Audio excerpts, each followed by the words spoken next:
Tonight, WECT investigates the cost of winning your vote. Candidates running for office have already spent over $250,000 in this year's municipal election.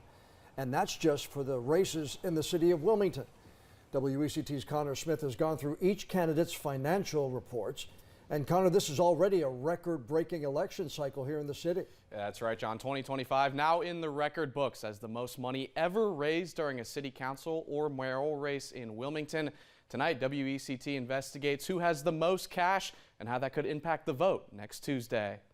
By now, you've seen all the signs and billboards and may have even already cast your ballot. But what is the cost of winning an election? If the campaign finance reports show us one thing, it's that money is in politics to stay. WECT investigates, teaming up with our media partners at WHQR, digging through campaign finance reports, specifically the Wilmington mayoral and city council candidates.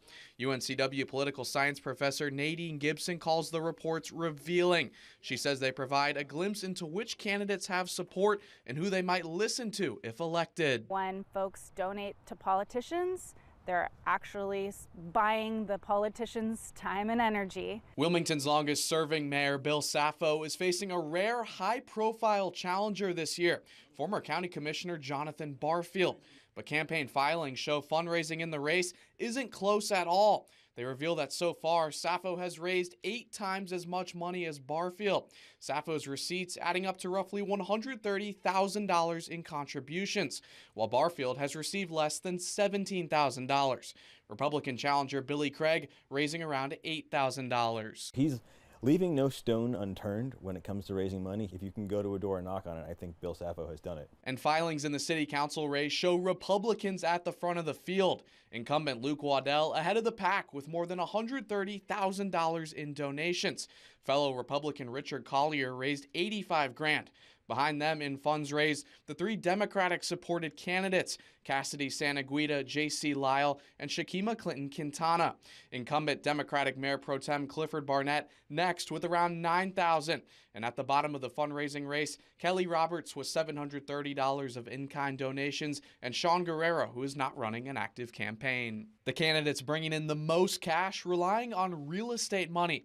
Of Saffo's top 9 donors, 8 of them have backgrounds in real estate and development. Waddell secured a $5,000 contribution from the NC Realtors PAC, a group that works to elect real estate-friendly candidates. And 3 of his top 4 donors have backgrounds in construction and real estate. Most of Collier's biggest donors also coming from the real estate and construction business.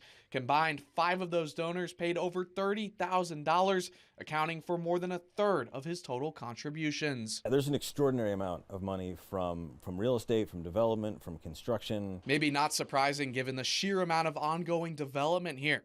And Gibson says in a purple area like New Hanover County, being competitive in fundraising almost essential to being competitive in an election. It means that there's intense competition here. But experts agree, just because you raise the most doesn't mean you'll necessarily win. But they say it sure does help reaching you and your vote.